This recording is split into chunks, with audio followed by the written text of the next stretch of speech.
Donc, elle dure entre 266 et 294 jours. Si vous divisez par 7, vous allez trouver une semaine. Donc, la grossesse dure entre 38 et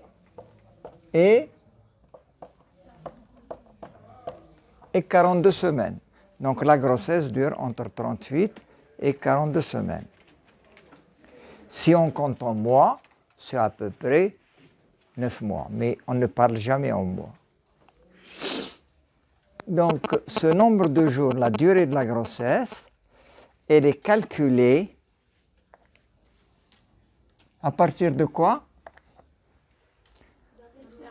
À partir de la date des dernières règles. Parce que certaines personnes parmi vous calculent l'âge de la grossesse à partir, soi-disant, de la date de fécondation ou d'ovulation. La date d'ovulation ou la de fécondation, on ne la connaît pas. Donc, on ne peut pas dater une grossesse à partir, soi-disant, de l'ovulation. C'est faux, elle est imprécise. Donc, la grossesse, elle est calculée à partir du premier jour des dernières règles, à partir de la DDR. Il faut donc connaître la DDR.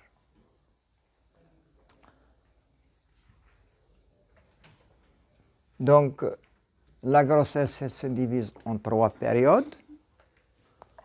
Elle se divise en 3 périodes, si vous voulez. Le premier trimestre, le deuxième trimestre et le troisième trimestre.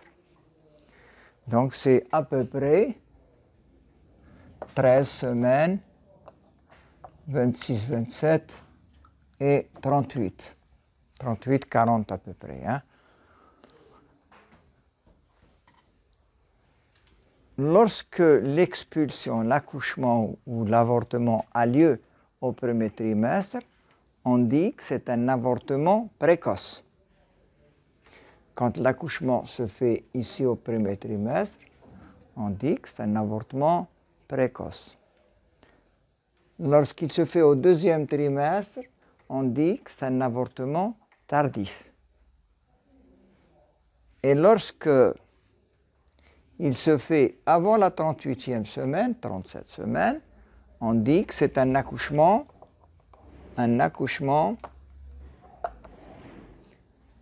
voilà, il écrit bien, on dit que c'est un accouchement prématuré. Donc avant la 38e semaine, c'est un accouchement prématuré. Et lorsque l'accouchement a eu lieu au dernier trimestre, c'est-à-dire jusqu'à 38, non, pardon, au dernier trimestre, non, je veux dire à partir de 38 jusqu'à 42, on dit que c'est un accouchement normal. Entre 38 et 42, la femme peut accoucher à 39, elle peut accoucher à 40, elle peut accoucher à 41 et à 42. Seulement, lorsque la grossesse dépasse les 40-41 semaines, on dit que c'est une grossesse prolongée. On dit que c'est une grossesse qui se prolonge. Grossesse prolongée.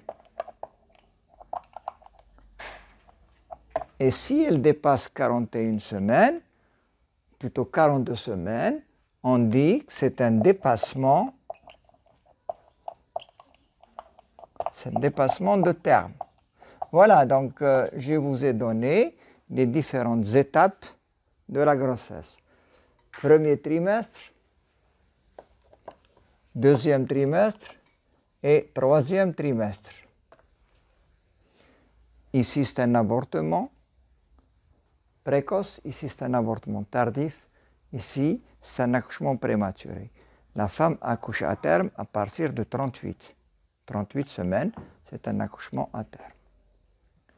Donc l'accouchement sera calculé à partir de la date des dernières règles et vous donnez l'âge de la grossesse en semaines. Voilà. Donc voici mon introduction. Maintenant, surveillance clinique et paraclinique au premier trimestre de la grossesse. Maintenant, on commence par le premier trimestre de la grossesse. D'accord? Vous entendez? فهمتوا jusque-là فهمتوني واش كنت نهضر vous avez bien compris سناوني نطفي التليفون ديجا في البلوك هبلوني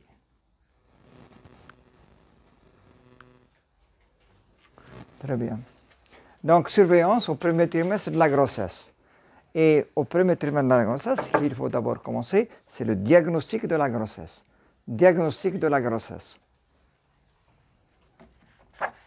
Alors, le diagnostic de la grossesse, il est clinique. Ensuite, il est biologique et il est radiologique. Diagnostic clinique de la grossesse. Le premier signe d'appel, c'est le retard des règles. Retard des règles.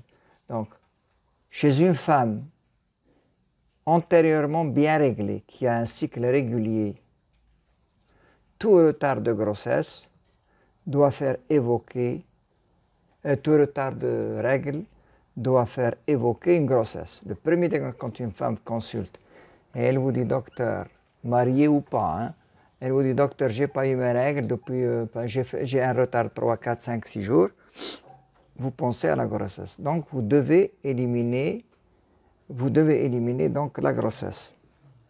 Donc, en général, le diagnostic est facile. Je répète, toute femme donc antérieurement bien réglée qui fait un retard de règles, le premier diagnostic à évoquer est la grossesse.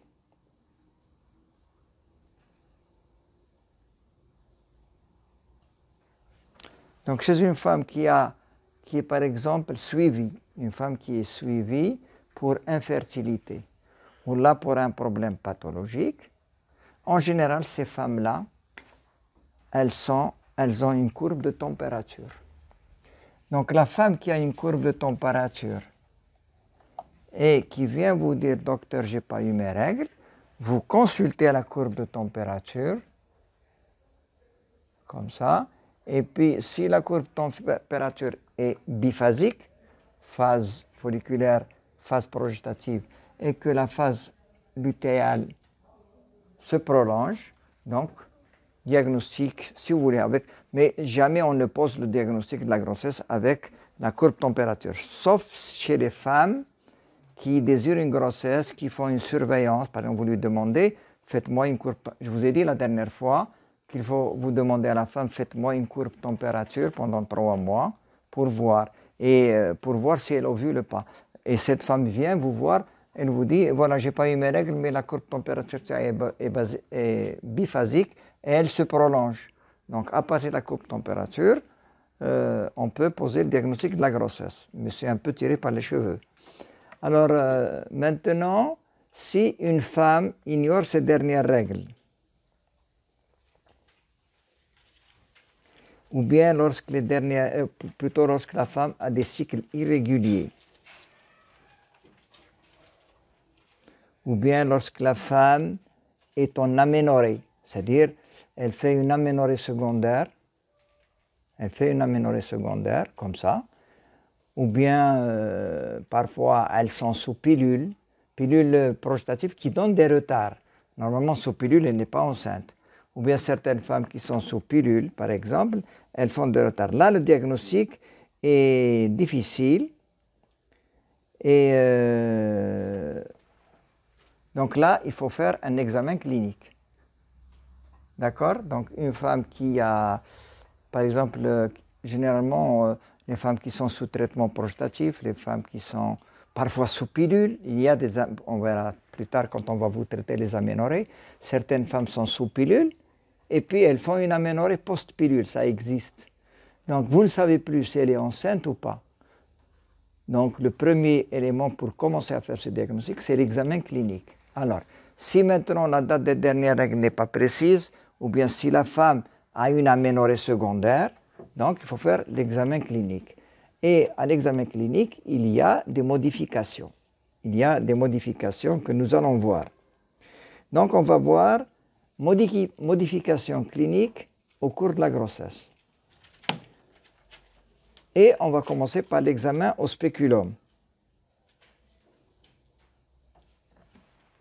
Donc, quand vous faites au spéculum, on va voir une femme couchée comme ça.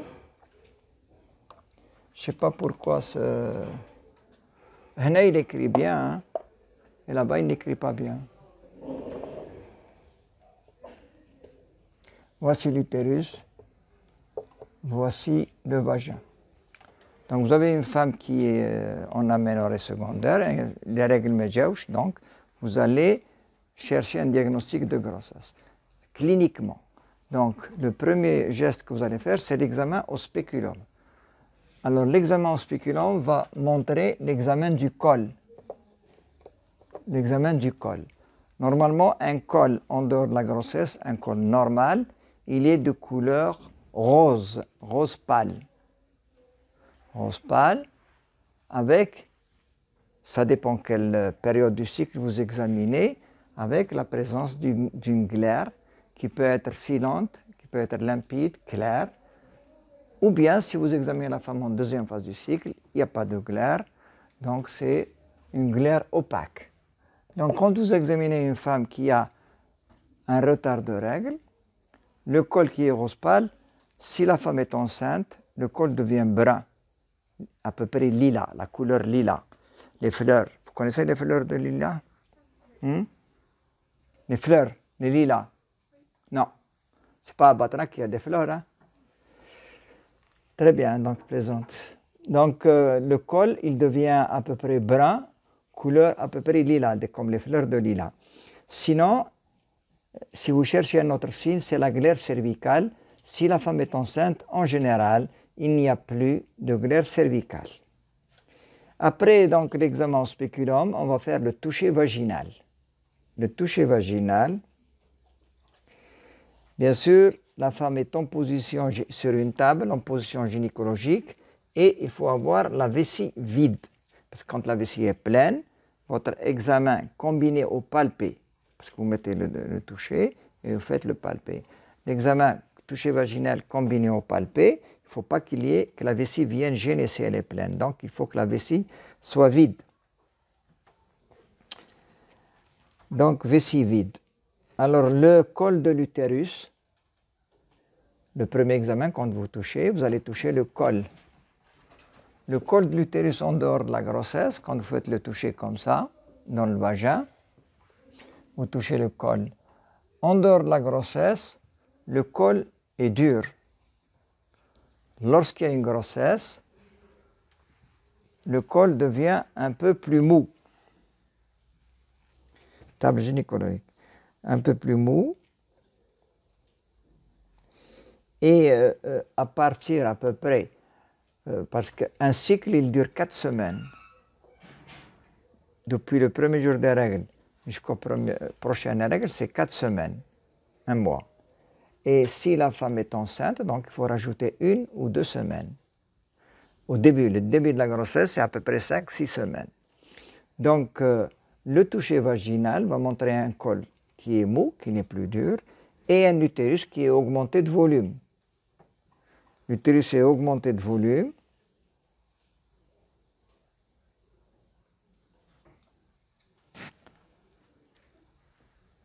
Alors, parce qu'un utérus, normalement, quand la femme, l'utérus est petit, un utérus, il est à peu près de cette taille, en dehors de la grossesse. Quand la femme est enceinte, il augmente un peu. Alors, normalement, le col, il est un peu cylindrique. Vous connaissez ce que ça veut dire cylindrique? Oui. Et quand la femme est enceinte en début, il devient sphérique. Tu sais ce que ça veut dire sphérique?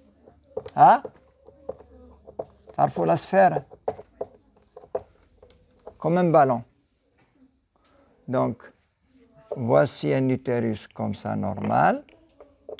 Et si la femme est enceinte, voici le cul-de-sac, les cul-de-sac latéraux. Ça, c'est les cul-de-sac latéraux. Et le cul-de-sac postérieur, c'est le Douglas. Et celui qui est en avant, c'est le cul-de-sac vésico-utérin. Donc, si vous prenez l'utérus sur 4 dimensions, latéralement, c'est les cul-de-sac latéraux. En avant, c'est le cul-de-sac vésico-utérin. En arrière, c'est le cul-de-sac de Douglas qui sépare l'utérus du rectum. Donc, quand la femme est enceinte, l'utérus qui était de forme oblongue devient sphérique. Il devient à peu près comme ça. Et le toucher vaginal va montrer les cul-de-sac latéraux comblés. Comblés, ça veut dire remplis. Avant, on ne touchait pas les cul-de-sac, mais quand l'utérus devient... Donc, on touche les cul-de-sac latéraux, ils deviennent complets. Donc, la perception, le fait de toucher, la perception des cul-de-sac latéraux montre que c'est un utérus qui est augmenté de volume, qui est bonbon, qui occupe les cul-de-sac latéraux. Ce signe-là, si vous le trouvez, si vous trouvez ce signe, il s'appelle le signe de Noble. C'est le signe de Noble. Le signe de Noble, donc, c'est traduit un utérus sphérique augmenté de volume qui comble les cul-de-sac latéraux. D'accord? Et cet utérus peut atteindre la taille, cet utérus-là peut atteindre la taille d'une orange à 10 semaines.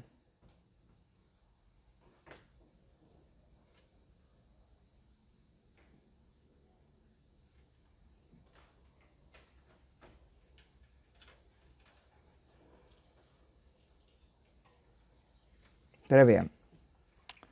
Maintenant, un autre signe, en dehors de la grossesse, le toucher vaginal. Donc, on a vu l'examen spéculum. Spéculum, je vous ai dit, c'est l'absence de glaire. Et la coloration du col. Aussi les deux principaux signes. Je peux la poser le QCM. Hein. Maintenant, le toucher vaginal. Un utérus qui n'est pas gravide, on ne perçoit pas les cul-de-sac latéraux, ils sont normaux. Dès que la femme devient enceinte, il devient sphérique. Et si je fais les cul-de-sac latéraux, je vais les percevoir. Allez, un autre signe maintenant. Autre signe, l'examen des seins. L'examen des seins. Mais vous savez, tout ça, c'est des diagnostics si vous êtes dans un endroit où vous n'avez que vos mains et vos connaissances. Sinon, vous avez l'échographie, vous avez les dosages. Mais moi, je parle cliniquement. Quand une femme vient consulter, vous êtes dans une région où il n'y a pas d'échographie, il n'y a rien, vous lui dites d'accord, là sur table, vous examinez le col, vous faites le toucher, vous dites probablement une grossesse. Il faut bien sûr toujours les examens complémentaires. Alors les seins, généralement en dehors de la grossesse, ils sont souples, ils ne sont pas tendus. Donc, les seins sont tendus et douloureux.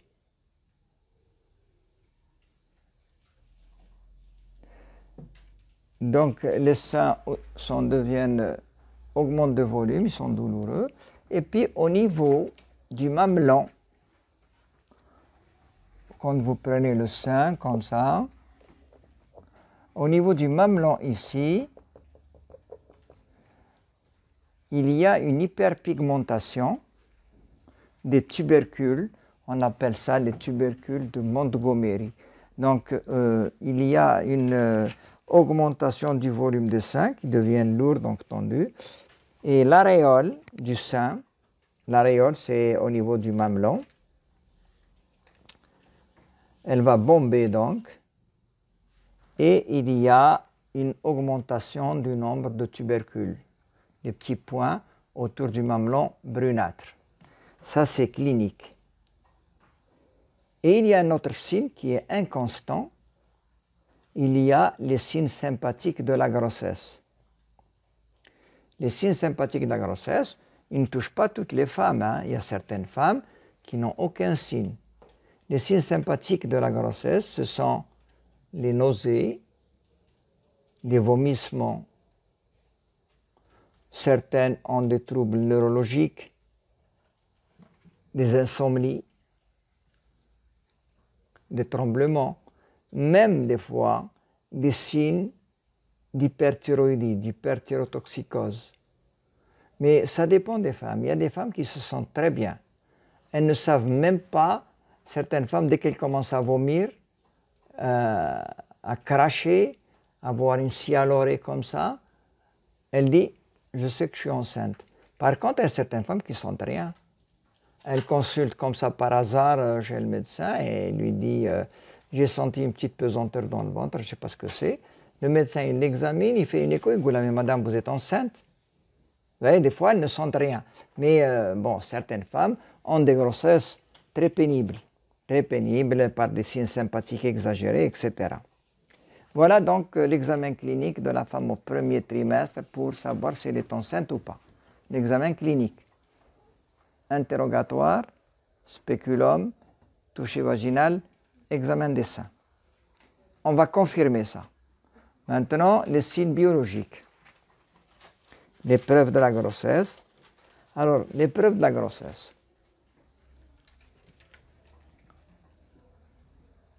Il y a le test de grossesse qui est fait sur la base des GUT, des gonadotrophines urinaires totales. Donc on demande à la femme de nous ramener, plutôt de faire les premières urines du matin, où il y a beaucoup d'élimination de gonadotrophines dans les urines. Et on va les rechercher et on va les trouver en cas de grossesse positive. Ce test, il est tardif. Il n'est pas fiable. Il n'est pas fiable parce que des fois, il faut attendre un retard de 10 jours, 15 jours pour que ces gonadotrophines urinaires totales deviennent positives. Par contre, il y a un autre test de grossesse qui est très fiable et qui est le dosage de la bêta-HCG plasmatique. Dosage de la bêta-HCG plasmatique. Ce test, il est sanguin et il peut être positif en cas de grossesse avant l'aménorrhée, avant la soi-disant apparition des règles. Donc si vous avez une femme qui attend ses règles le 28 du mois, le 28e jour, elle n'a pas eu ses règles. Elle va faire un test de grossesse bêta-HCG, il est positif avant les règles, donc elle peut connaître avec le dosage bêta. Comment on va expliquer ça? Vous savez, quand il y a une grossesse, et plutôt quand vous avez l'utérus qui est là, avec la trompe et l'ovaire. Trompe, ovaire, voilà. Supposons vagin. Supposons qu'il y a une ovulation, fécondation, et donc une fois qu'il y a fécondation, ovulation, l'embryon va traverser la trompe, rentre dans l'utérus, et après 80 heures, ça veut dire à peu près 4 jours, il rentre dans l'utérus et il n'est pas fixé. Voici l'utérus. Et l'embryon, il est dans la cavité ici et il n'est pas nidé. Il n'y a pas encore de nidation. Il y a d'abord le transfert et la nidation. Donc entre la fécondation et la nidation, il y a à peu près 5 jours, 6 jours, 5 jours. Entre la fécondation et la nidation, il y a 5 jours. Donc 5 jours, si la femme a ovulé le 14e jour, donc l'embryon, il est à l'intérieur de l'utérus, mais il n'est pas encore nidé, il n'est pas encore bien implanté. Il va s'implanter au bout de 72 heures. Donc dès qu'il y a implantation de l'œuf au niveau de l'utérus, cet œuf va éroder la paroi, l'endomètre, qui s'appellera l'aqueduc, il va éroder et se fixer. Donc dès qu'il y a nidation, donc il va y avoir un placenta qu'on appelle à cette période-là le syncytiotrophoblaste. Donc dès qu'il y a nidation, ce syncytiotrophoblaste va commencer à sécréter une bêta-HCG. Dès qu'il y a nidation, il y a sécrétion. Donc vous comprenez que la nidation, elle se fait vers le 21e jour du cycle, s'il y a grossesse. Donc si vous faites un test de grossesse le 21e jour du cycle, il va revenir positif. Vous avez compris? 21e jour, il est positif. Mais pourquoi la bêta-HCG et pourquoi pas les HCG totales? Alors, cette hormone, la bêta-HCG, elle est sécrétée uniquement par le trophoblaste. Elle n'est pas sécrétée par notre organe. Donc, quand on la dose et qu'elle est là, elle est spécifique de la grossesse. La bêta-HCG, donc, est une hormone spécifique de la grossesse. Parce que si vous prenez la HCG totale,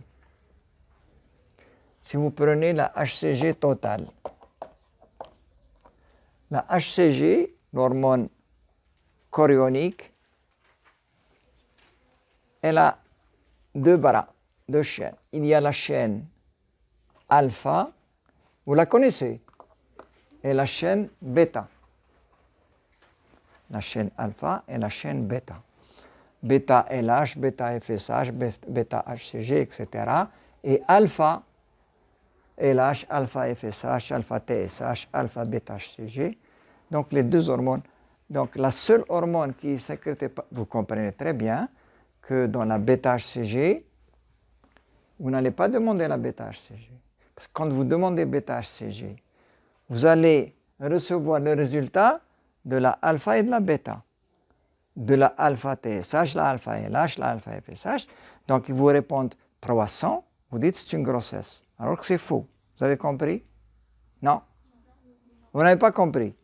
La HCG, c'est une hormone qui est composée de deux chaînes. Les deux chaînes sont alpha et bêta. Celle qui est sécrétée par le trophoblaste, c'est-à-dire par le placenta, c'est la bêta-HCG. Aucun autre plutôt partie du corps, tel rein, foie, ovaire, ne sécrète la bêta-HCG. La bêta-HCG est uniquement sécrétée par le trophoblaste. Donc, et puis, il y a les alpha-SH, alpha-TSH, l'hypophyse, l'hypothalamus, tout ça, sécrète, même la thyroïde, etc. Ils sécrètent leurs hormones. TSH, oui, la TSH, la LH, qui est sécrétée par la FSH, ils existent dans la HCG. Mais vous, ce qui vous intéresse pour voir la grossesse, c'est la bêta-HCG. Donc, si vous dosez la HCG globale, vous allez prendre dedans la FSH, la LH. Et si le taux devient élevé, vous dites que c'est une grossesse, alors que c'est faux. Celle qui est spécifique là, c'est pour ça qu'on demande maintenant la bêta-HCG. C'est la seule qui est... Enfin, comprenez que la bêta-HCG, c'est la seule hormone spécifique de la grossesse.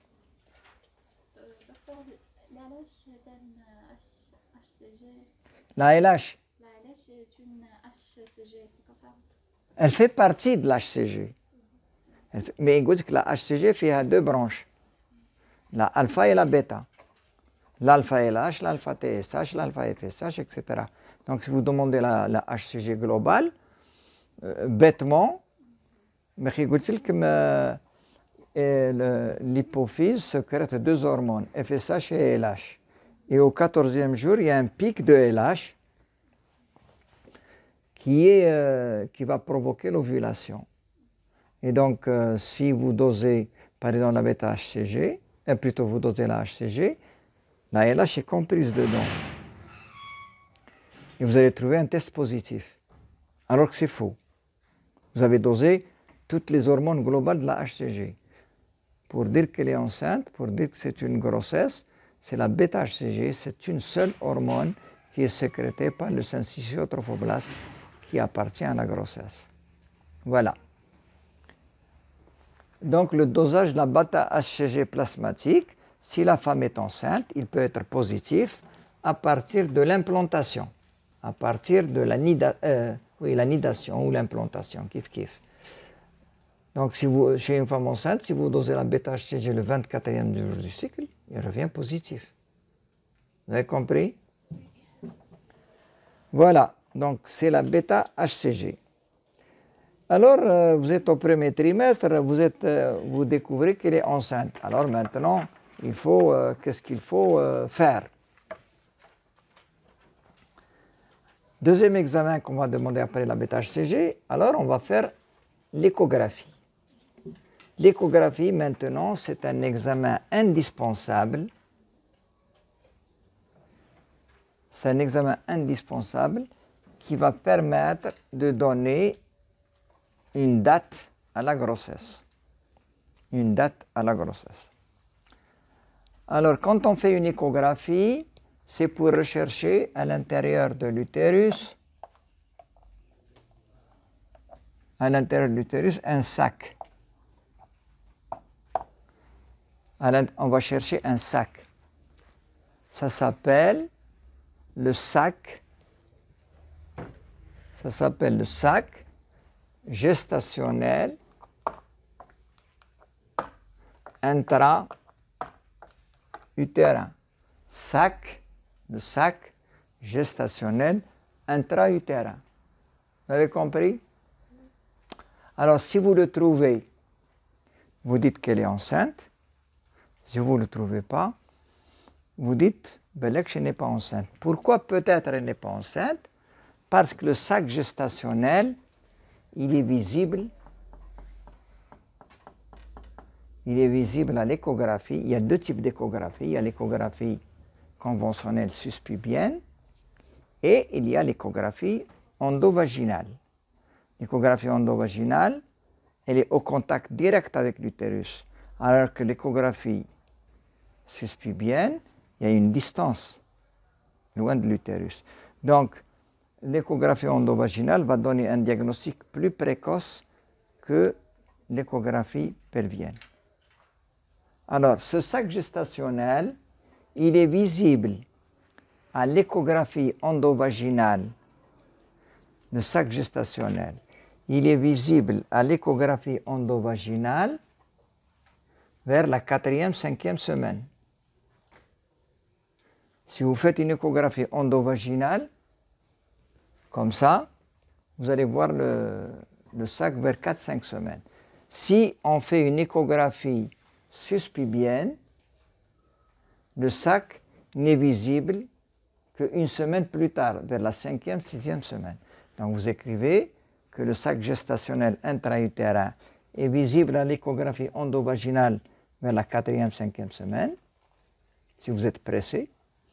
Sinon, vous pouvez attendre un peu, vers la 5e, 6e semaine, et vous voyez le sac gestationnel intra-utérin vers la 5e, 6e semaine, un peu plus tard. Voilà le diagnostic de la grossesse échographique. Donc, si vous faites une échographie chez une femme qui a un retard de, si vous voulez, qui a 4 semaines, et puis 2-3 jours après, elle n'a pas ses règles, elle vient en courant, et vous dit, docteur, on m'a dit les règles. Vous faites une échographie, vous pouvez ne rien trouver. Vous ne trouverez pas de grossesse, parce que c'est encore petit. Vous lui dites, revenez dans 4-5 jours, une semaine, et là, vous allez le découvrir. Voilà donc comment on fait le diagnostic de la grossesse. Il faut lui donner le temps, au sac d'arriver à l'utérus. Si vous faites donc une échographie vous avez un cycle de 28 jours et 30 jours, le médecin vous lui dites, j'ai pas eu mes règles, il vous fait une écho, il ne va rien trouver. Donc il faut donner un peu de temps. Voilà donc le diagnostic d'échographie.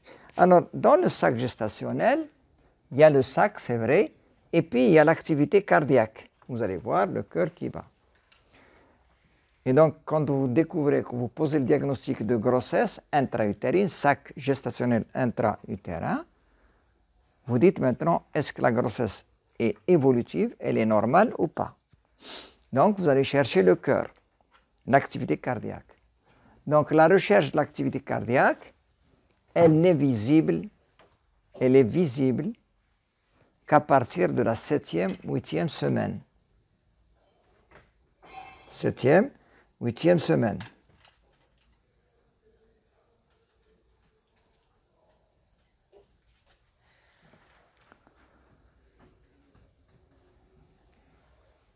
Donc, après on verra. Maintenant, une fois que vous avez posé le diagnostic de la grossesse, soit par le sac, soit par l'activité cardiaque, vous allez dire, il y a un autre moyen, et quand vous faites l'échographie, vous mesurez le diamètre du sac, Vous mesurez le diagone. Et nous avons une courbe de croissance. Nous avons une courbe de croissance et en fonction du diamètre, une courbe de croissance qui est comme ça. La courbe de croissance du diamètre du sac, ensuite du diamètre bipariétal, ensuite de la longueur du fémur, etc. On mesure beaucoup de paramètres. Et au fur et à mesure que l'enfant augmente de volume, nous avons l'âge de la grossesse. Donc quand vous prenez le diamètre du sac gestationnel 11 mm, par exemple, vous allez vous dire que c'est une grossesse à peu près de 6-7 semaines. Et on a un tableau de correspondance sur lequel on peut se baser. On mesure et on regarde, nous sommes à combien de semaines. Parce qu'on ne peut pas retenir en tête toutes les 260 jours, combien il correspond à la croissance. Donc, alors, qu'est-ce qu'il faut encore mesurer? Il faut mesurer la distance. Parce que si vous faites une échographie à 20 semaines, vous ne pouvez pas dire quel âge il a l'enfant. Parce qu'il y a des enfants qui ont des retards de croissance, il y a des enfants normaux, il y a des enfants gros. Donc pour avoir une meilleure précision de l'âge de la grossesse, une meilleure précision, il faut faire ce qu'on appelle une échographie précoce. L'échographie précoce permet donc de calculer le sac, le diamètre du sac, et la longueur crânio-caudale, LCC. C'est quoi la LCC? C'est la longueur entre, si vous voulez, les pièces sacrées, le sacrum et la tête, la LCC. Donc, la longueur crâne, caudale, sacrum,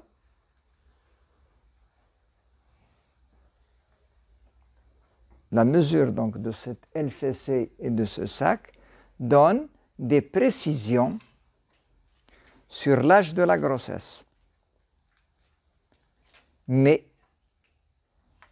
cette mesure, elle est opérateur échographiste dépendant.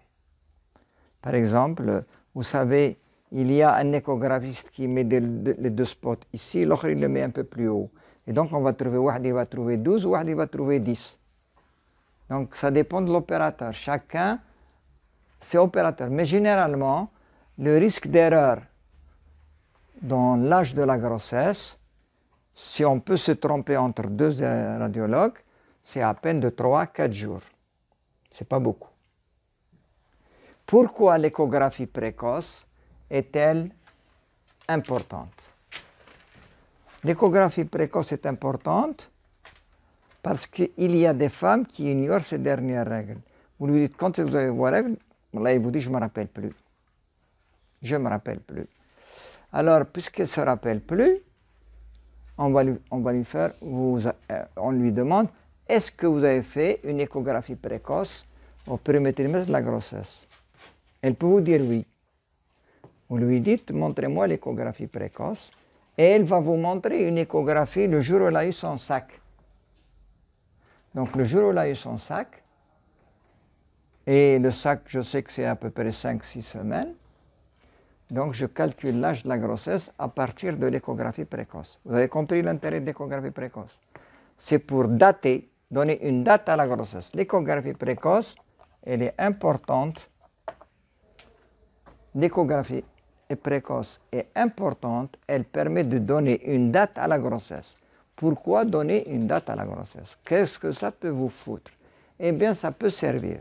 Il arrive des fois, la femme elle est à terme, et vous lui dites, votre date d'accouchement c'est quand? C'est prévu pour quand? Elle vous dit, je ne sais pas. Vos dernières règles, je ne sais pas. Elle vous dit, docteur, j'ai dépassé mon terme, je suis à 10 mois de grossesse, chose qui n'existe pas. C'est une erreur de terme. Donc, pour mieux, pour la rassurer et pour être sûr, vous la donnez-moi, votre échographie précoce. C'est-à-dire, et on va calculer l'âge à partir de la date, à partir de l'âge au début. Mais si une femme qui n'a jamais fait d'examen, qui ne connaît pas ses dernières règles, elle vient me voir On à peu près au 8e mois, comme vous dites, 8e. 8e, vous savez, c'est vaste. Hein? Elle vient me voir au 8e, l'échographie ne permet pas de donner l'âge. Elle donne à peu près. Elle va trouver un bip à 86, mais ça ne veut pas dire que je peux donner l'âge. Parce qu'il y a des femmes qui ont à 7 mois,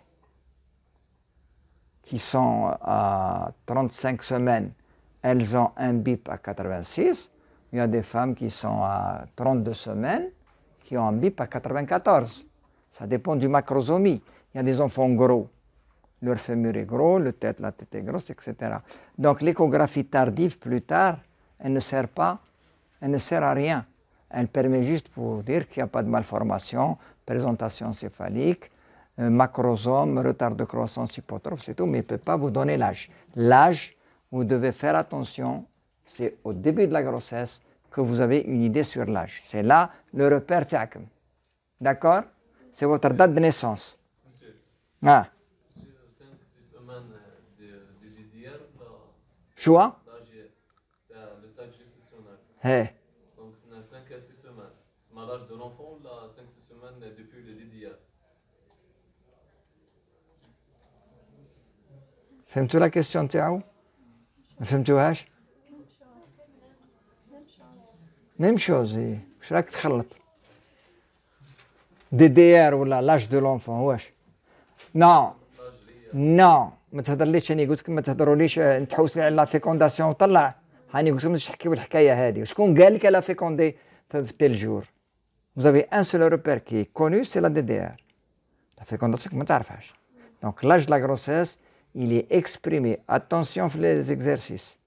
Attention pour les exercices, attention pour les cas cliniques. L'âge gestationnel, il est donné en semaine à partir de la DDR. Même les mesures échographiques, elles correspondent par rapport à la DDR. Ne parlez plus de l'âge de la fécondation ou la haja. Mais quand je parce que personne ne la connaît. Jusqu'à quand on dit échographie précoce? Ah non? Jusqu'à quand échographie précoce? Je mets tous les précoces, on sait pas l'âge de... Hey. Jusqu'à quand? Jusqu'à quand l'échographie précoce n'est plus ماهيش précoce. ماهيش efficace. هكا. حاب يقول jusqu'à 20 semaines. Non, attends, n'écris pas. Si on dit que tu dirais une échographie à 20 semaines, On sait pas l'âge. est-ce que c'est précoce? Non. Non. Il y a l'échographie précoce de préférence. Vous savez que la médecine n'est pas une science exacte. Si vous faites une échographie au premier trimestre avant la 12e semaine, le risque d'erreur est de 3 à 4 jours. غلطتي par rapport à la DDR, ما تعرفيش la DDR, mais avec une écho précoce, avec une erreur de 2 jours, 3 jours. Mais si je vous fais une échographie à 20 semaines, le risque d'erreur est de 1 semaine. D'accord? Donc, de préférence, plus l'échographie est précoce le premier trimestre, plus elle est fiable, elle est correcte. Et plus vous avancez, et plus ça devient, le risque d'erreur est important. Mais dans la littérature, il ne faut pas la prendre en compte. Dans la littérature, l'échographie précoce peut aller jusqu'à 16-17 semaines. Mais c'est faux. Il vaut mieux faire une échographie de préférence avant 8-9 semaines. Vous avez une précision. Mais si vous allez plus loin, ça commence. Ce n'est pas parce que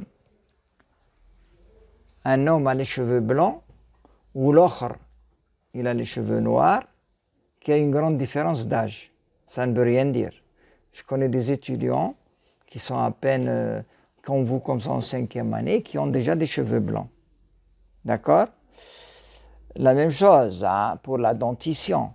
Il y a des gens qui n'ont plus de dents à 25 ans, 30 ans. Il y a d'autres qui ont toutes leurs dents. Ça ne veut rien dire. Vous avez compris? Donc, il ne faut pas tenir compte du diamètre et du poids. D'accord? Les enfants, les enfants de mère diabétique, ils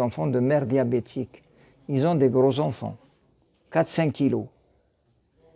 Les mères d'enfants plutôt les mères hypertendues qui ont une HTA. Ils ont des enfants à terme, à 40 semaines, ils ont des enfants de 2 kilos. Ou la diabétique, elle a des enfants à 5 kilos. Donc si vous prenez ces deux mamans et vous leur faites une échographie à 20 semaines, vous allez mesurer le fémur. La diabétique elle est à terme, puisque le fémur est à 77 et le bip à 94, alors qu'il est à peine à 25. Et que si vous prenez une HTA à terme, vous lui faites une échographie, vous allez trouver un bip à peine à 82. Ça veut dire qu'il est à 28 semaines. Donc, vous perdez le contact, vous perdez les mesures à partir à peu près de la 17-18e semaine, ce n'est plus fiable. Donc, il vaut mieux faire, plus c'est précoce, plus c'est bon. Allez, on a posé le diagnostic de la grossesse, on a fait l'échographie, maintenant c'est confirmé. Comment surveiller maintenant? Surveillance de la grossesse. Donc, la surveillance de la grossesse, au premier trimestre, il faut rechercher les anomalies. Certaines anomalies fœtales, pas toutes. Certaines anomalies fœtales qu'on peut dépister, telles que la mole. Après, vous verrez ce que c'est que la mole hydatiforme. Vous pouvez faire un dépistage de la trisomie 21, le mongolien. Vous pouvez faire le dépistage de la trisomie 21 qu'on peut faire à l'échographie entre la 11e et la 12e, 13e semaine à peu près. Alors, pour rechercher quoi? Vous avez la tête, oui. Bref, Hadi c'était la directrice de la santé, à l'intérieur de la maternité, donc la DSS on appelle ça, qui s'inquiète pour la liste de garde du mois de mars. Et j'étais où? Hein? Le bilan. Agda? La molidatique. Ah oui, la surveillance de la grossesse, oui. J'ai dit qu'il faut surveiller la grossesse au premier trimestre. Et en général, il faut rechercher certaines malformations précoces telles que la mole. La mole hydatiforme, c'est au lieu d'avoir une grossesse normale avec un embryon et un placenta, nous n'avons pas d'embryon, nous n'avons pas de placenta. C'est une dégénérescence kystique de l'œuf qui va avorter de toute façon. La deuxième malformation qu'on peut chercher, c'est la trisomie 21. Ici, c'est le corps de l'enfant. Ici, c'est le cou. Généralement, les enfants mongoliens, quand on fait une écho précoce vers la 11e, 12e semaine, il y a un épaississement au niveau de la nuque. On appelle ça la clarté nucale. Clarté, clarté nucale. Cette clarté nucale, ici, un épaississement au niveau de la nuque qui apparaît entre la 11e et la 13e, 12e semaine. Si on a cette clarté nucale, c'est une forte suspicion de mongolien. À ce moment-là, on va faire une ponction du liquide amniotique pour faire un karyotype. Et si nous avons un karyotype trisomie 21, qu'est-ce qu'on peut faire? Certains vont faire une interruption de grossesse, bien que ce n'est pas un motif pour nous d'interruption de grossesse. De toute façon, vous avez une idée. Est-ce que vous allez accepter d'avoir un enfant mongolien? Oui. Vous acceptez. Si vous faites une grossesse, on fait une écho, on voit que vous avez un mongolien, est-ce que vous allez faire l'avortement ou pas? Oui. Dire. Bien sûr. Enfin, chacun a ses convictions. Hein. De toute façon... Madame? Nous, le mongolien? Mais quelle vie? Une vie de chien pour lui et une vie de chien pour la maman et le papa. Moi, ce n'est pas mon problème. Ça dépend des convictions de chacun. Si vous voulez interrompre, c'est votre droit. Si vous ne voulez pas interrompre. Et puis du point de vue religieux, je ne sais pas. Allez, voilà donc la survenance de la grossesse. Alors, il faut maintenant demander un bilan à la recherche d'un résus négatif, d'un diabète, d'une infection, une infection urinaire, etc. Donc le bilan, on appelle ça le bilan prénatal. Bilan prénatal, pré-P-R-E accent, trait d'union natal, N-A-T-A-L. Le bilan prénatal, on va d'abord commencer par le groupage. Le groupage des résus, c'est pour le dépistage des femmes de résus négatifs. D'accord?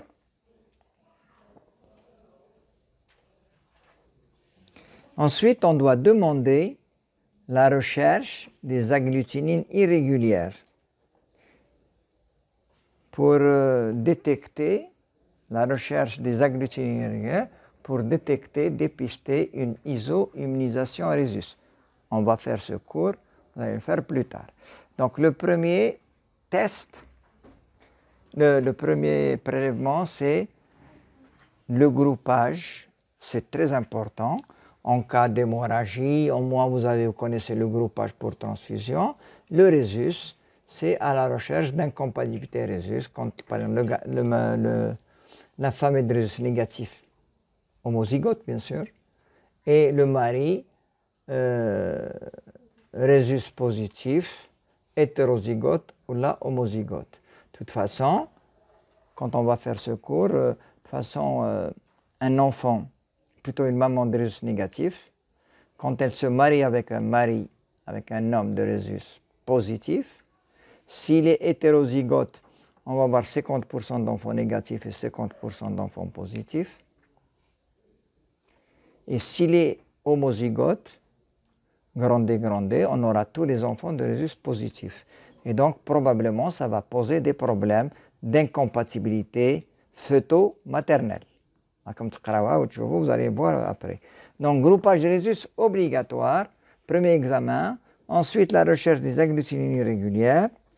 Ensuite, ce qui est obligatoire également, qui est exigé par la législation, c'est la sérologie obligatoire de la toxoplasmose, de la rubéole et de la syphilis. Alors, ces maladies-là, elles peuvent entraîner des avortements et elles peuvent aussi entraîner des malformations fœtales. Donc, il faut les dépister. Et puis, il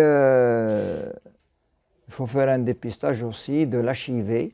Ce n'est pas obligatoire, mais de toute façon, il est fait.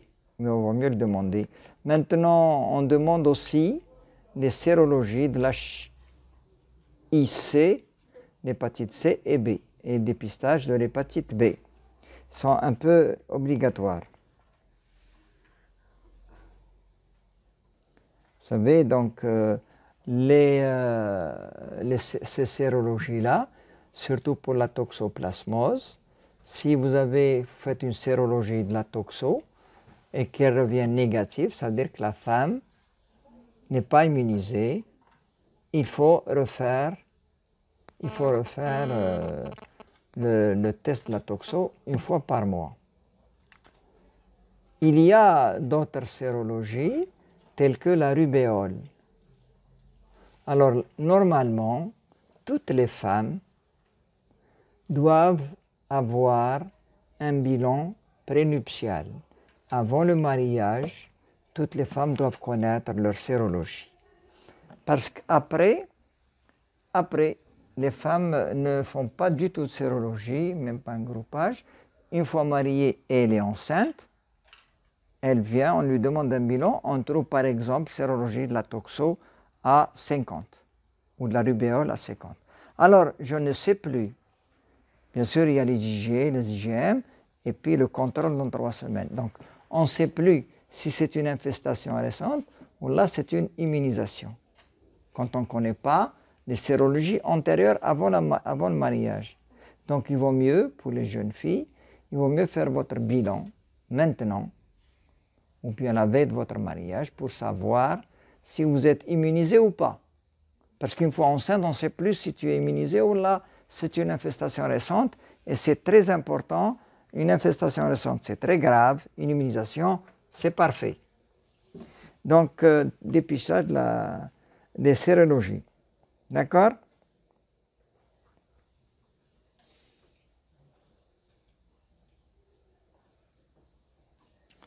Voilà, donc il faut au moins faire une échographie au premier trimestre. Au moins une. Mais une, ça suffit, hein, parce que, sauf s'il y a une anomalie quelque part qu'on a suspectée, et donc on est obligé de refaire peut-être une autre. Voilà pour le bilan à demander. Bien sûr, il y a une infection très fréquente chez la femme enceinte, qui est l'infection urinaire. Pourquoi elle est fréquente? Parce que quand il y a une grossesse, il y a une stase urinaire au niveau de la vessie. Et quand il y a une stase urinaire, il n'y a pas d'évacuation complète des urines, donc le risque infectieux s'installe. Donc il faut faire un ECBU, un examen cytobac des urines, au premier trimestre de la grossesse afin de dépister une infection urinaire. Parce que les infections urinaires au premier trimestre sont une cause importante d'avortement. Cause importante d'avortement. Ensuite, une autre infection qu'il faut dépister, c'est les infections à cyto-CMG, les infections à cytomégalovirus. Là aussi, il faut les rechercher. Au premier trimestre, c'est une cause également importante d'infection. Donc, les infections à dépister, c'est les infections urinaires et les infections à cytomégalovirus.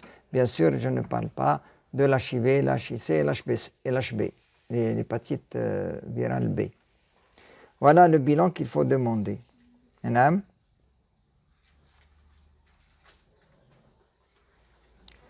Est-ce que... l'hépatite B, l'hépatite C. Est-ce que maintenant, pendant la grossesse, est-ce qu'il faut faire un frottis cervico-vaginal? Oui. C'est le meilleur moment, c'est là où les femmes viennent consulter et c'est là où vous les captez pour faire un examen, un frottis cervico-vaginal pour le dépistage du cancer du col. Est-ce qu'il faut faire une mammographie? Non? À partir 40. Et la femme enceinte n'a pas 40. Hein? Tu as raison. Tu te bats 30 ans? Barika. Tout est mliha. Nishita tout. C'est vrai? Tu as raison. Je lui ai lancé un petit truc, un petit test. Est-ce qu'on va faire une mammographie? Non, puisque la mammographie, c'est même à partir de 50, la mammographie. Quand on va faire ce cours, vous allez comprendre. Parce que 40 ans, c'est trop jeune. Quand on fait un dépistage, il faut que le dépistage soit rentable. Vous allez faire 1 million de mammographies et vous allez trouver une seule. Ça ne mérite pas quand même. D'accord? Mais si vous faites un dépistage à 50 ans, vous allez trouver une dizaine. Donc vous comprenez très bien que l'âge du dépistage du cancer du sein, il est vraiment inutile. Mangoulch inutile, mais il n'est pas rentable. Il n'est pas rentable avant 40 ans. C'est pour ça que l'Algérie maintenant, elle a fixé le dépistage à 40 ans. En Europe, le dépistage du sein, c'est 50 ans. Parce que moi, le coût de la médecine, ça compte beaucoup. C'est pour ça qu'on a... Bon, ce n'est pas notre problème aujourd'hui. Voilà donc ce qu'on va faire au premier trimestre. Maintenant, au deuxième trimestre, qu'est-ce qu'on va faire? Au deuxième trimestre, donc, on va refaire une échographie à 22 semaines. Deuxième trimestre, une échographie à 22 semaines. Pourquoi à partir de 22 semaines? C'est pour voir pour évaluer la vitalité fœtale, c'est-à-dire des mouvements actifs fœtaux. Donc, deuxième trimestre, à partir de la 20-21 semaines à peu près, on va faire un examen clinique à la recherche des mouvements actifs fœtaux, MAF. Les mouvements fœtaux apparaissent vers la 21e semaine. Et puis, il faut chercher s'il y a des signes anormaux. Et il faut faire un examen clinique, pas échographique d'abord. Parce que la femme, elle vous dit, il me donne des coups de pied. Généralement, ou là, certaines femmes viennent dire, il ne bouge pas. Donc, généralement, le fœtus commence à bouger, à donner des coups. On appelle ça les mouvements actifs fœtaux, à partir à peu près de la 21e semaine. Donc, l'examen clinique à la recherche des mouvements actifs fœtaux.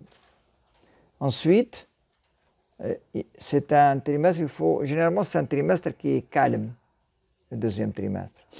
Donc, on va faire un examen clinique et un interrogatoire à la recherche de métrorragie, qui est métrorragie ou bien des contractions utérines qui témoignent des contractions utérines qui témoignent d'une menace d'avortement tardif. Les métrorragies et les douleurs pelviennes, contractions utérines, ce sont les signes d'une menace d'avortement tardif, ou bien les métrorragies et les mouvements actifs. Et en même temps, il faut rechercher les signes d'infection urinaire. Je vous ai dit qu'il y a des infections urinaires chez la femme enceinte à cause de la stase urinaire. Les urines restent longtemps dans la vessie, donc il y a un risque d'infection. Il y a une compression des uretères par la grossesse, par l'utérus, qui va donner également une stase urétérale, une stase dans l'urtère qui peut même donner des hydronéphroses.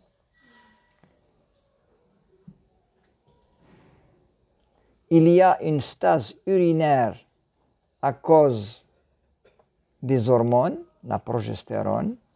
Donc, il y a une diminution du péristaltisme urétéral. Donc, il y a une stase urinaire. Donc, vous comprenez très bien qu'il faut faire un dépistage d'une infection urinaire à cause de ces signes, à cause de cette physiopathologie. Ensuite, généralement, l'hypertension artérielle apparaît vers la 28e semaine, classiquement. Mais on peut déjà commencer à prendre le poids, surveillance du poids. À terme, la femme enceinte ne doit pas dépasser 9 à 10 kg, un poids normal. Donc, c'est à peu près 1 kg par mois d'augmentation. Et puis, prise de la tension artérielle. Vous savez que la femme enceinte, il y a généralement une baisse de la tension artérielle. Il y a une hypotension chez la femme enceinte à cause du volume plasmatique. Donc, il y a une baisse de la tension artérielle. Et si une femme enceinte a une tension normale, c'est qu'elle est anormale. Si une femme enceinte a une tension, par exemple, à 13,8, elle peut être considérée comme hypertendue. Parce que normalement, la femme enceinte, sa tension normale est à 11,6, 11,7. Donc une tension normale, et c'est pour cela que chez une femme enceinte, une HTA, plutôt une tension artérielle à 13,5, 8 est considérée comme une hypertension. Donc chez la femme enceinte, il faut que la tension soit basse. Vous avez compris? Ce n'est pas comme l'hypertension essentielle où on dit qu'il y a HTA lorsque les chiffres sont supérieurs à Combien 14,9 ما نعرفهاش قدا Combien elle achetait chez l'homme adulte 14,8 non 14,8 c'est normal supérieur à 14,5 احنا كنا بكري le cours تاعنا en matière de cardiologie c'était 15,9 Bon, maintenant, avec la prudence et la prévention, on essaye un peu de dire 14, 8,5, 14,5, 8,5, mais jusque-là, jusqu'à 14,5, 8,5, il n'y a pas de traitement. C'est juste surveillance et puis une hygiène de vie. Arrêtez de fumer, arrêtez marcher, bouger, ne mangez pas de gras, arrêtez de fumer. Mais vous pouvez boire de l'alcool, c'est bon. La drogue, c'est pas bon. Mais l'alcool, c'est bon. Il vaut mieux boire du vin que de fumer une cigarette. Vous êtes d'accord? Oui. Allez, d'accord. Gauthier, non, c'est non. Hein? Ensuite, l'examen clinique, ce qu'on a peur, il faut faire un toucher vaginal pour apprécier l'état du col utérin. Est-ce que normalement le col de l'utérus, chez une femme enceinte ou chez une femme normale, il doit être long, la longueur, et il doit être fermé pour éviter une menace d'accouchement prématuré. Et aussi, il ne faut pas qu'il y ait des douleurs pelviennes, des contractions utérines. Donc un col ouvert, un col qui est court, avec présence de contractions utérines, c'est un signe d'une menace d'avortement tardif ou bien d'accouchement prématuré. Donc l'examen du col, c'est pour apprécier sa longueur, le degré d'ouverture du col et bien sûr le raccourcissement du col et les contractions utérines. Alors maintenant, les surveillances paracliniques, il faut faire une chimie des urines. Une chimie des urines. La recherche des agglutinines irrégulières. Recherche d'agglutinines irrégulières si la femme est de rhésus négatif. Et puis, il faut refaire la sérologie de la toxoplasmose si la première sérologie était négative. Parce que ce qui est dangereux pour l'enfant, c'est la primo-infection. Donc, si la femme, quand on a fait au premier trimestre une sérologie de la toxo et qu'elle était négative, il faut la refaire chaque mois. Parce que si elle devient positive, ça devient un problème.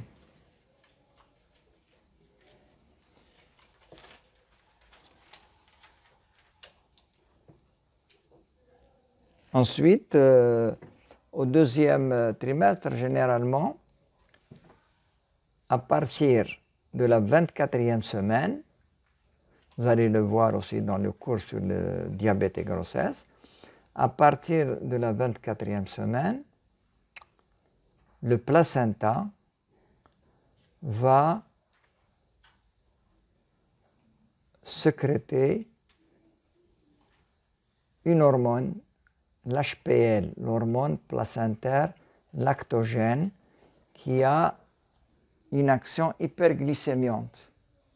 Donc, il faut dépister, toujours au deuxième trimestre, et nous sommes au deuxième, pour dépister un diabète gestationnel. Le risque chez la femme, parce que le placenta qui sécrète cette hormone, l'HPL, a un risque d'hyperglycémie. Donc, il faut dépister un diabète gestationnel à la 24e semaine. Voilà ce que vous devez faire.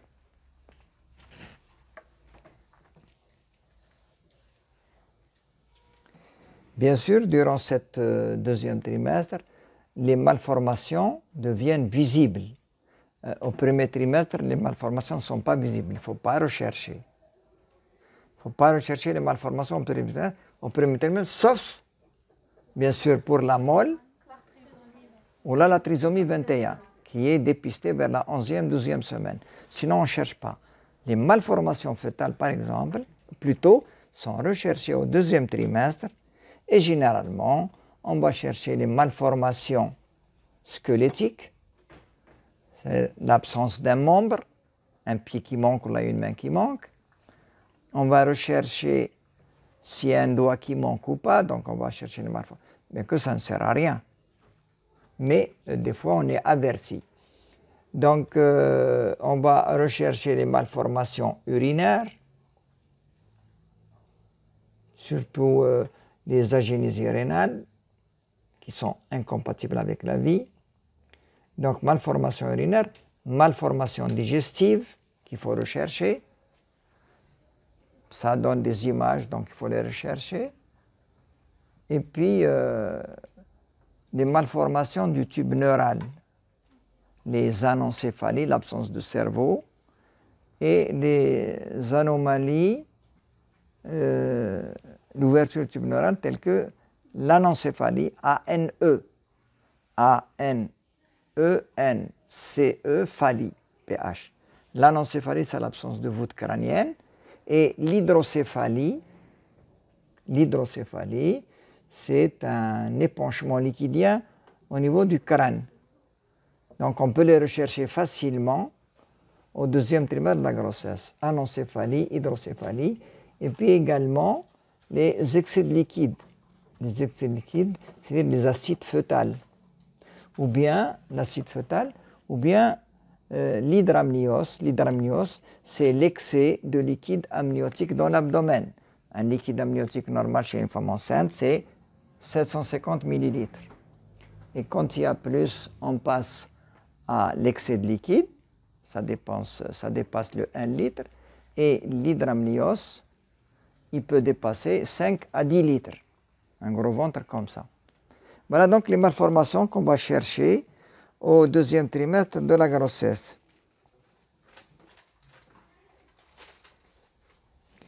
Maintenant, chez les femmes âgées, les femmes qui font encore des grossesses, 38 ans en principe c'est jeune, mais ça existe.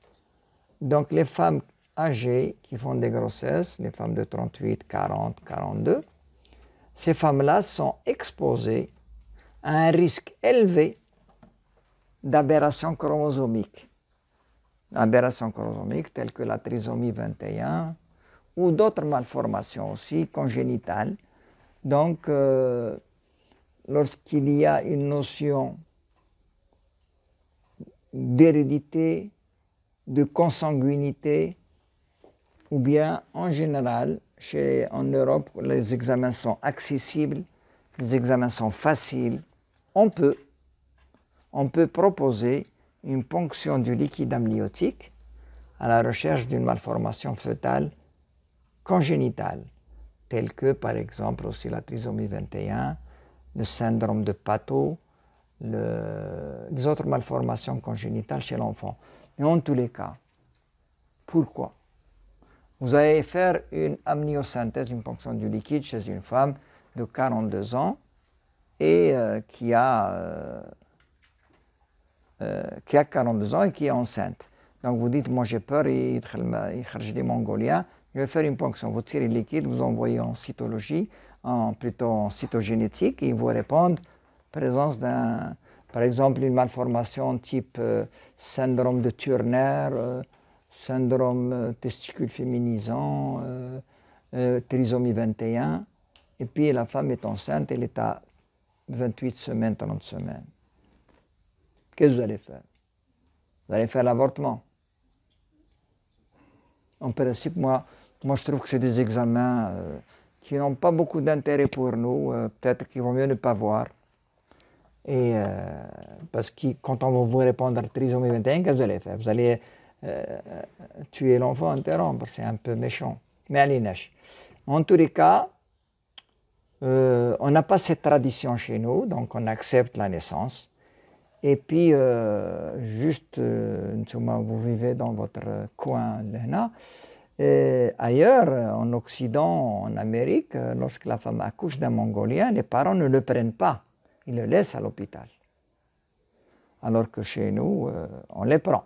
Hein? Très bien. Allez, maintenant, on passe au troisième trimestre. Troisième trimestre, on va faire l'examen clinique. Pourquoi l'examen clinique? Le troisième trimestre, c'est... on va chercher les signes en faveur d'une HTA, par exemple. Donc, on va faire un examen clinique à la recherche des œdèmes chez la mère, hein, la tension artérielle, à la recherche de ce qu'on appelle la toxémie gravidique, qui se traduit par des œdèmes, une HTA, une hypertension et une protéinurie. Donc, il faut rechercher à tout prix.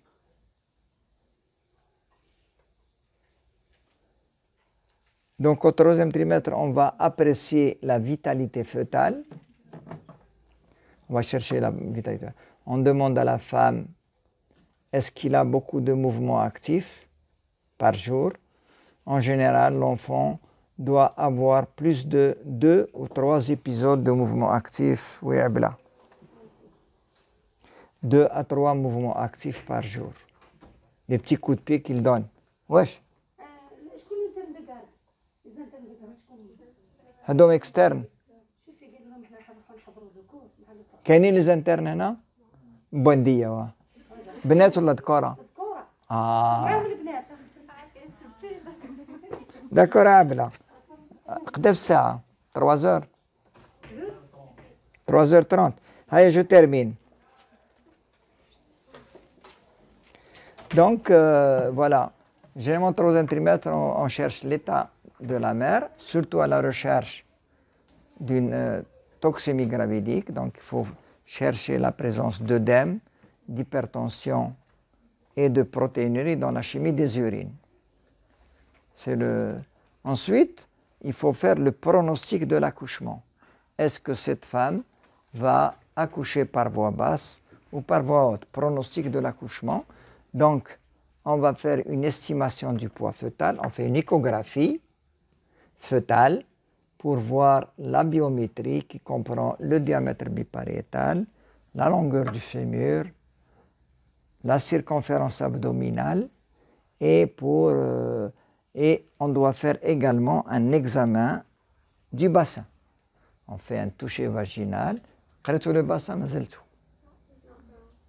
et après on vous dira, donc l'examen, le toucher vaginal pour voir si le bassin est normal ou bien il a une anomalie de la symphyse, des diamètres transverses, des diamètres obliques, des diamètres antéro-postérieurs, etc. Vous allez voir qu'il y a plusieurs diamètres. Donc, on fait un examen du bassin et une biométrie pour l'estimation du poids fœtal. Et si on trouve que le bassin est normal, que le fœtus est normal, on dit que c'est un accouchement qui va être, Inch'Allah, normal. S'il y a maintenant une anomalie osseuse, d'accord, à ce moment-là, on va prendre une décision pour le choix de l'accouchement.